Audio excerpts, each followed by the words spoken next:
எல்லோருக்கும் வணக்கம். ஏபிஜே அப்துல் கலாம் ஐயா அவர்களோட எனது பயணம் புத்தகத்தை பற்றி தான் நம்ம படிச்சுக்கிட்டு இருக்கோம். இன்றைக்கி நம்ம பார்க்க போகிற சாப்டர் 4, ஒரு பிரச்சனையை தீர்த்த 3 பெரிய மனங்கள். கந்தமதமன பர்வதம் என்ற ஒரு குன்றின் உச்சிதான் ராமேஸ்வரத்தின் மிக உயரமான இடம். அங்கிருந்து பார்த்தால் உங்களை சுற்றி பறந்து விரிந்து கிடக்கும் ஒட்டுமொத்த ராமேஸ்வரத்தையும் உங்களால் பார்க்க முடியும். பசுமையான தென்னை மரங்கள் எல்லா இடங்களிலும் அசைந்தாடுவதையும், தூரத்தில் உள்ள கடலையும், நெடிதுயர்ந்த ராமநாத சுவாமி கோயிலின் கோபுரத்தையும் நீங்கள் காணலாம். அன்று அது ஒரு அமைதியான நகரமாக இருந்தது. மீன்பிடித்தல் அல்லது தென்னை வளர்ப்பின் மூலம் மக்கள் வாழ்க்கை நடத்தி வந்தனர். கோவிலின் காரணமாக உருவான சுற்றுலா வளர்ச்சியும் எங்கள் ஊர் மக்களின் ஜீவனத்திற்கு உதவியது. எண்ணற்ற இந்தியர்களுக்கு ராமேஸ்வரம் மிக புனிதமான தலங்களில் ஒன்றாக விளங்குவதால் அது எப்போதும் புனித யாத்திரிகளாலும் சுற்றுலா பயணிகளாலும் நிரம்பி வழிந்தது. எங்கள் ஊரின் சிறிய மக்கள் தொகையில் இந்துக்கள் பெருமளவில் இருந்தனர். எங்களை போன்ற இஸ்லாமியர்களுக்கும் கிறிஸ்தவர்களுக்கும் குறைவான எண்ணிக்கையில் அங்கு வசித்து வந்தனர். ஒவ்வொரு சமூகமும் மற்ற சமூகத்தினருடன் ஆரோக்கியமான ஒற்றுமையுடன் வாழ்ந்து கொண்டிருந்தது. வெளியுலகின் பிரிவினைகளும் மாற்றங்களும் எங்கள் ஊருக்குள் அரிதாகவே நுழைந்தன. மற்ற இடங்களில் ஏற்பட்ட சமூக வன்முறைகள் மற்றும் வகுப்பு பிரிவினைவாதம் பற்றிய செய்திகளை தினசரி செய்தித்தாள்கள் சுமந்து வந்தன. ஆனால் இங்கு வாழ்க்கை அதன் பழங்கால அமைதி நிலையிலேயே தொடர்ந்து நடைபெற்று வந்தது. இந்த அமைதியான மத இணக்கம் பல தலைமுறைகளாக இங்கு நிலவி வந்திருந்தது. ராமநாத சுவாமி கோயிலின் சிலையை ஒருமுறை காப்பாற்றி கொடுத்த எங்களுடைய முப்பாட்டனின் கதையை அவ்வப்போது கூறுவதை எங்கள் தந்தை பெரிதும் விரும்பி வந்தார். அக்கதை இவ்வாறு அமைந்திருந்தது. ஒரு குறிப்பிட்ட திருவிழா நாளன்று ராமநாத சுவாமி விக்கிரகம் கருவறையை விட்டு வெளியே எடுக்கப்பட்டு ஊரை சுற்றி ஊர்வலமாக எடுத்து வரப்படும். கோவிலை சுற்றிலும் பல குளங்கள் இருந்தன. கோவில் சிலை இந்த குளங்களை சுற்றியும் ஊர்வலமாக கொண்டு செல்லப்படும். அப்படிப்பட்ட ஒரு ஊர்வலத்தின் போது சுவாமி விக்கிரகம் திடீரென்று குளத்திற்குள் விழுந்து விட்டது. சிலை குளத்திற்குள் விழுவதற்கு முன்பு கண்ணிமிக்கும் நேரத்தில் அடுத்தடுத்து பல விஷயங்கள் நடந்து கொண்டிருந்ததால் துல்லியமாக என்ன நிகழ்ந்தது என்று யாருக்கும் இப்போது தெளிவாக நிறைவேற்கவில்லை. ஒரு பெரும் குழப்பம் உருவானது. கடல்களின் சீற்றத்திற்கு விரைவில் தாங்கள் ஆளாகப் போவதாக கற்பனை செய்தபடி மக்கள் பீதியோடு அசைவின்றி நின்றனர். ஆனால் அக்கூட்டத்தில் ஒரே ஒருவர் மட்டும் நிதானமாக இருந்து சமயோதிகமாக செயல்பட்டார். எனது முப்பாட்டன் தான் அவர். அவர் அக்குளத்திற்குள் குதித்து கண்ணிமிக்கும் நேரத்திற்குள் அச்சிலையை மீட்டு கொண்டு வந்தார். அது குறித்து அக்கோவில் அர்ச்சகர்களும் கோவிலின் மற்ற அதிகாரிகளும் பெரிதும் நன்றியுடையவர்களாக இருந்தனர். அவர் ஒரு இஸ்லாமியர் என்பது உண்மைதான். கோவிலின் மிக புனிதமான விக்கிரகம் அதை கையாளுவதற்கு அனுமதிக்கப்படாத ஒருவரால் தொட்டு கையாளப்பட்டது குறித்து சாதி மற்றும் மத தூய்மைவாதிகள் பெரும் அதிர்ச்சி அடைவார்கள் என்றாலும் மாறாக எனது முப்பாட்டினை அவர்கள் ஒரு கதாநாயகனைப் போல் நடத்தினர். இனிமேல் அந்த திருவிழாவின் போது கோவிலின் முதல் மரியாதை அவருக்குத்தான் கொடுக்கப்படும் என்று கோவில் அதிகாரிகள் பிரகடனம் செய்தனர். முற்றிலும் வேறொரு மதத்தைச் சேர்ந்த ஒரு நபருக்கு மட்டுமின்றி எவரொருவருக்கும் அரிதாகவே வழங்கப்படுகின்ற ஒரு மாபெரும் கௌரவமும் இது. அதன்படி ஒவ்வொரு முறையும் இப்படிப்பட்ட திருவிழா நாளன்று அக்கோவிலின் என் முப்பாட்டனருக்கு தொடர்ந்து முதல் மரியாதை கொடுத்து வந்தது. இந்த சம்பிரதாயம் பல ஆண்டுகளாக தொடர்ந்து நீடித்து வந்தது. பின்னாளில் என் தந்தைக்கும் அந்த மரியாதை கொடுக்கப்பட்டது. இந்த மத நல்லிணக்கம் பல ஆண்டுகளுக்கு பின்னும் தொடர்ந்து நிலவியது. புனித யாத்திரைகளை தனுஷ்கோடிக்கு அழைத்துச் சென்ற ஒரு படகு வியாபாரத்தை என் தந்தை நடத்தி வந்தார். இந்த மத நல்லிணக்கம் பல ஆண்டுகளுக்கு பின்னும் தொடர்ந்து நிலவியது. புனித யாத்திரைகளை தனுஷ்கோடிக்கு அழைத்துச் சென்ற ஒரு படகு வியாபாரத்தை என் தந்தை நடத்தி வந்தார் என்று முந்தைய அத்தியாயத்தில் ஒன்றில் நான் ஏற்கனவே குறிப்பிட்டிருந்தேன் அல்லவா? அப்படகு சேவையை கோவிலிலும் பயன்படுத்தி கொண்டது. ராமேஸ்வர மசூதியில் என் தந்தைதான் இமாமாக இருந்தார். புனித குரானில் முழுமையான விசுவாசம் கொண்டிருந்த ஒரு ஆழமான ஆன்மீகவாதியாக அவர் விளங்கினார். ஒரு நல்ல இஸ்லாமியரின் பழக்கங்கள் அனைத்தையும் அவர் தன் குழந்தைகளிடம் மட்டுமின்றி தன் ஒட்டுமொத்த குடும்பத்தினரிடம் விதைத்திருந்தார். ஊரில் இந்த மக்களை பொறுத்தவரை அவர் ஒரு தத்துவியலாளராகவும் ஒரு வழிகாட்டியாகவும் தோன்றினார். ஆன்மீக ரீதியான பிரச்சனையாக இருந்தாலும் சரி அல்லது வேறு எந்தவிதமான பிரச்சனையாக இருந்தாலும் சரி அவற்றை தீர்ப்பதற்கு அவர்கள் அவரை நாடி வந்தனர். ராமநாத சுவாமி கோவில் அர்ச்சகரான லட்சுமண சாஸ்திரி அவர்களும் அவருடைய நெருங்கிய நண்பர்களில் ஒருவர். சாஸ்திரிகள் ஒரு அர்ச்சகர் மட்டுமல்ல, வேத ஞானத்தில் அவர் ஒரு விற்பன்னர். அவர் ஒரு சிறந்த கல்விமானும் கூட. அவரது முகம் எனக்கு இன்னும் தெளிவாக நினைவிருக்கிறது. அவர் எப்போதும் ஒரு கோவில் அர்ச்சகருக்கான சம்பிரதாய உடையான வேட்டி மற்றும் அங்க வஸ்திரத்தையே அணிந்திருந்தார். அவர் தலையில் பிராமணர்கள் கட்டாயமாக வைத்து கொள்ள வேண்டிய குடுமி இருந்தது. எனக்கு தெரிந்த மிக அன்பான மிக கனிவான மனிதர்களில் அவரும் ஒருவர்.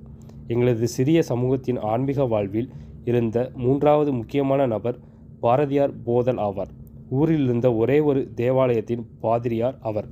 என் தந்தையையும் சாஸ்திரிகளையும் போலவே தேவாலயத்திற்கு வந்தவர்களின் நலனை பாதுகாப்பதில் அவரும் ஈடுபட்டிருந்தார். அவர்கள் இவரைப் போலவே அவரும் ராமேஸ்வரத்தின் இணக்கம் மற்றும் அமைதியின் தேவை குறித்து அக்கறை கொண்டிருந்தார். இந்த 3 அறிவார்ந்த மனிதர்கள் நினைவு இன்றளவும் என் மனதில் நீக்கமற நிறைந்துள்ளது. ஒருவரை குல்லா மற்றும் இமானின் மேலாணையுடனும், இன்னொருவரை வேட்டி மற்றும் அங்க வஸ்திரத்துடனும், 3ஆம் வரை அவரது அங்கி மற்றும் கழுத்தில் தொங்கும் சிலுவையுடனும் என்னால் இப்போதும் கூட பார்க்க முடிகிறது. அவர்கள் ஒவ்வொரு வெள்ளிக்கிழமை மாலையிலும் சுமார் 4:30 மணி அளவில் சந்தித்து மத விவகாரங்களைப் பற்றியும் ஊரில் நடைபெற்ற விஷயங்களைப் பற்றியும் கலந்துரையாடினர். சில சமயங்களில் அந்த நேரத்தில் மக்கள் சில குறிப்பிட்ட பிரச்சனைகளுக்கு தீர்வு வேண்டியும் அவர்களை நாடி வந்தனர்.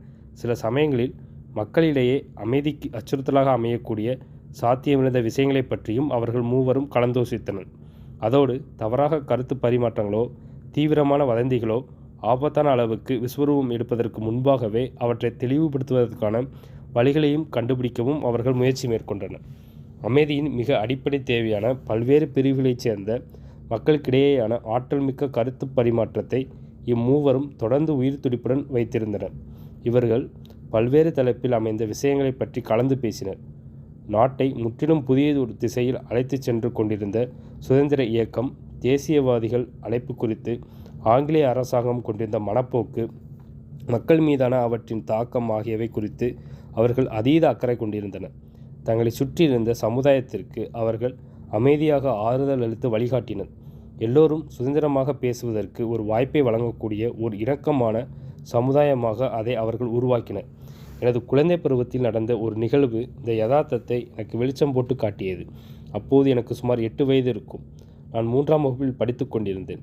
ராமநாதன், அரவிந்தன், சிவபிரகாசன் ஆகியோர் எனது சிறந்த நண்பர்களாக இருந்தனர். அவர்கள் அனைவருமே பிராமணர்கள். லட்சுமண சாஸ்திரியின் மகன்தான் ராமநாதன். நாங்கள் பள்ளி சிறுவர்களுக்கு உரிய வழக்கமான வாழ்க்கையை வாழ்ந்து வந்தோம். நாங்கள் எங்கள் நாளின் பெரும்பகுதியை வகுப்பறையிலும் வகுப்பிற்கு வெளியே ஒன்றாக கழித்தோம். எல்லா நல்ல நண்பர்களையும் போலவே என்றேனும் ஒரு நாள் எங்களில் ஒருவன் பள்ளிக்கு வராமல் இருந்து எங்கள் வயதுக்கே உரிய சிறுவர்களுக்கு முக்கியமாக படுகின்ற விஷயங்களின் நுண்ணிய விவரங்களை எங்களால் ஒருவருக்கொருவர் பகிர்ந்து கொள்ள முடியாமல் போனால் எங்களுடைய அந்த நாள் முழுமையை பெறாது. வகுப்பறையில் நாங்கள் ஒருவருக்கொருவர் அருகில் அமர்ந்து கொண்டோம். ராமநாதனும் நானும் ஒரே பெஞ்சை பகிர்ந்து கொண்டோம். முக்கிய கதையை நான் கூறுவதற்கு முன்பு எனது பள்ளியை பற்றிய ஒரு காட்சியை உங்கள் கண்முன் கொண்டு வர விரும்புகிறேன்.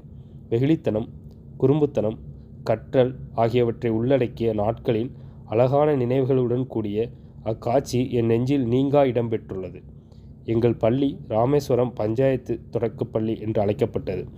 1936ஆம் ஆண்டிலிருந்து 1944ஆம் ஆண்டு வரை நான் அங்கு பயின்றேன்.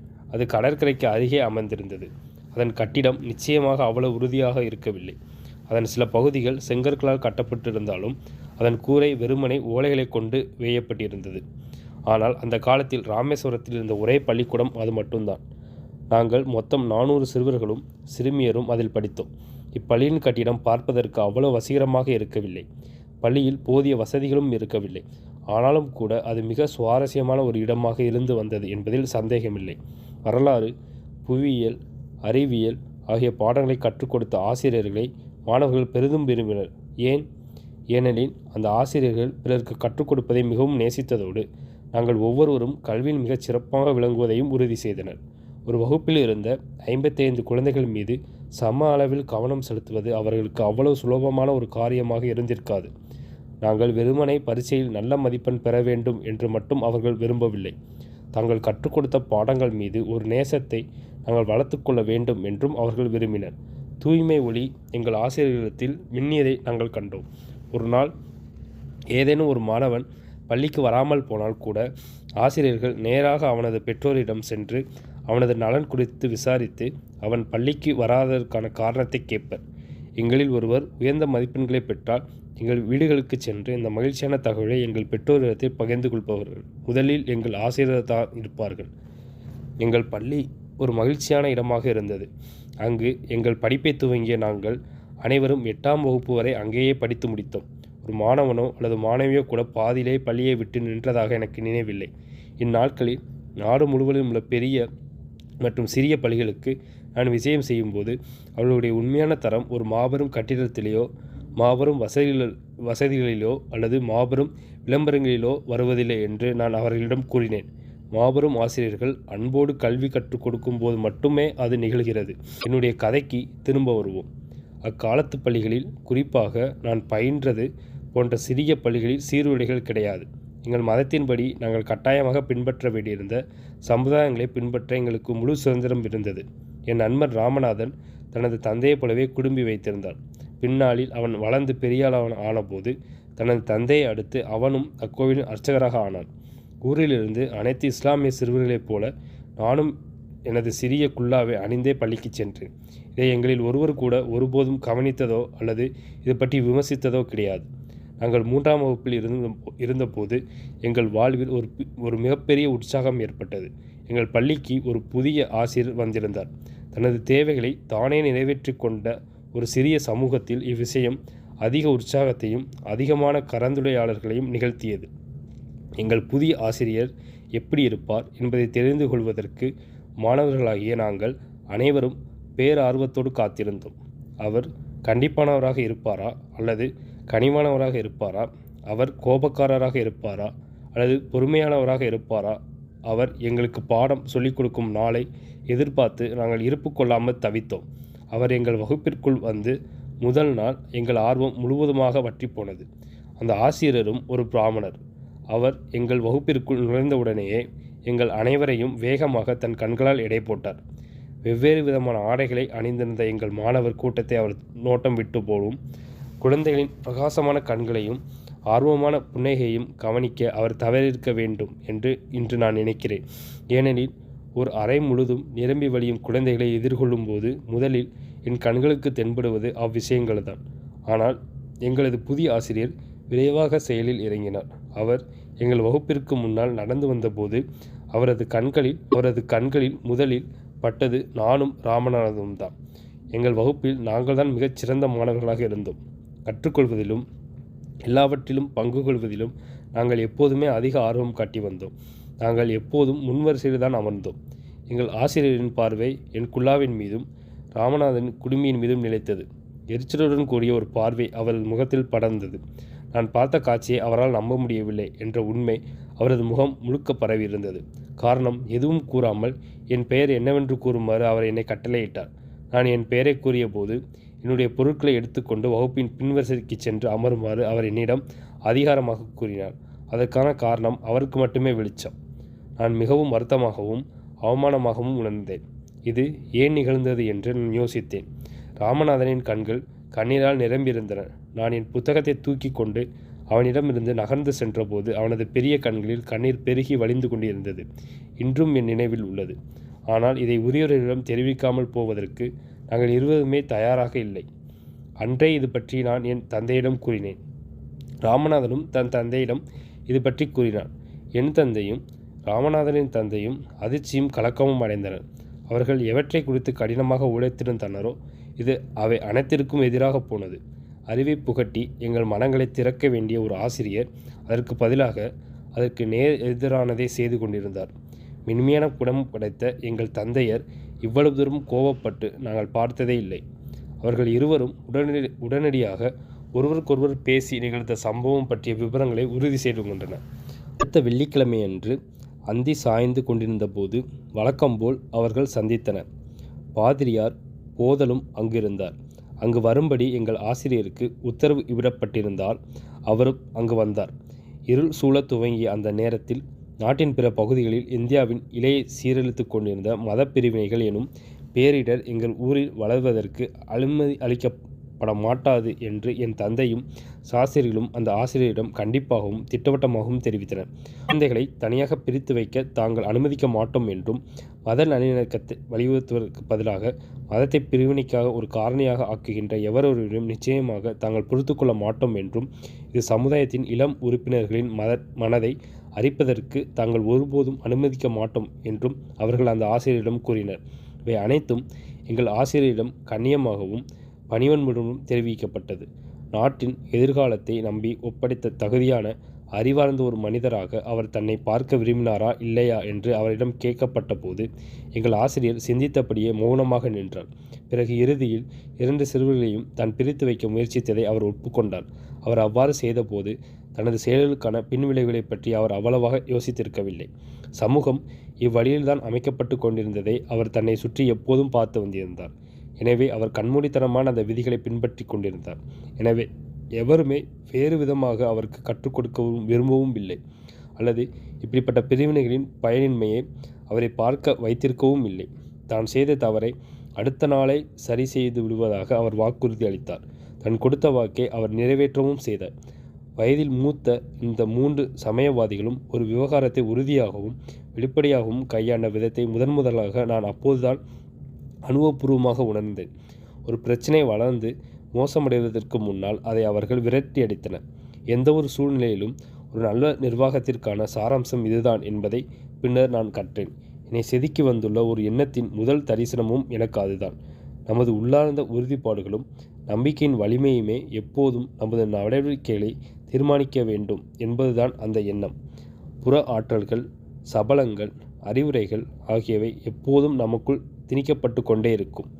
ஆனால் நல்லது என்றும் சரியானது என்றும் நாம் மனப்பூர்வமாக நம்புகின்றவற்றுக்கு ஆதாரமாக நம்மால் துணிந்து நிற்க முடிந்தால் இறுதியில் நம்மை குறித்து நாம் அமைதி அடைவோம். தங்களது தனித்துவத்தின் மீது நம்பிக்கை கொண்டுள்ள தன்னல நோக்கு கொண்ட நபர்களால் தாங்கள் இயக்கப்படுவதை அனுமதிக்காத குடிமக்கள் தான் நம் நாட்டிற்கு தேவை. 8வது வகுப்பு படிப்பு முடிந்தவுடன் நான் ராமேஸ்வரத்திலிருந்து எனது எதிர்காலத்தை பின்தொடர்ந்து சென்றேன். அது என்னை அறிவியல் மற்றும் தொழில்நுட்ப உலகிற்குள் அழைத்து சென்றது. நான் எப்போதுமே அறிவியலில் தீவிர நம்பிக்கை கொண்டவனாக இருந்தேன். ஆனால் என் இளமை பருவத்தின் ஆன்மீகச் சூழல் என்னுடன் நிரந்தரமாக குடிகொண்டு விட்டது. வெவ்வேறு கண்ணோட்டங்களை, குறிப்பாக இறைவனை பற்றிய பல்வேறு கண்ணோட்டங்களை என்னால் சிறப்பாக புரிந்து கொள்ள முடிகிறது. குரானில் துவக்கி பகவத்கீதை மற்றும் புனித பைபிள் வரை வெவ்வேறு மதங்களின் புனித நூல்களில் அடங்கியுள்ள அறிவை நான் படித்து உள்வாங்கியுள்ளேன். இவை அனைத்தும் சேர்ந்து பல்வேறுபட்ட பாரம்பரியங்களின் சிறந்ததொரு சமரச படைப்பான் தனித்துவமான நமது பாரத பூமியின் ஒரு விளைபொருளாக என்னை உருவாக்கியுள்ளன. என் நாட்டில் ஒரு இஸ்லாமியராக இருப்பதை நீங்கள் எப்படி பார்க்கிறீர்கள் என்று யாரேனும் என்னிடம் கேட்டால் எனது தந்தையார், சாஸ்திரிகள், பாதிரியார், போதல் ஆகியவரையும் பின்னாலே நான் சந்தித்த அவர்களைப் போன்ற பலரையும் என்னால் சுட்டிக்காட்ட முடியும். நான் அவர்கள் அனைவரும் சேர்ந்து வளர்ந்தேன். அவர்கள் அனைவருமே நமது தேசத்தின் மத ரீதியான தரங்களையும் நன்னெறி தரங்களையும் தலைக்கச் செய்து வந்துள்ளனர்.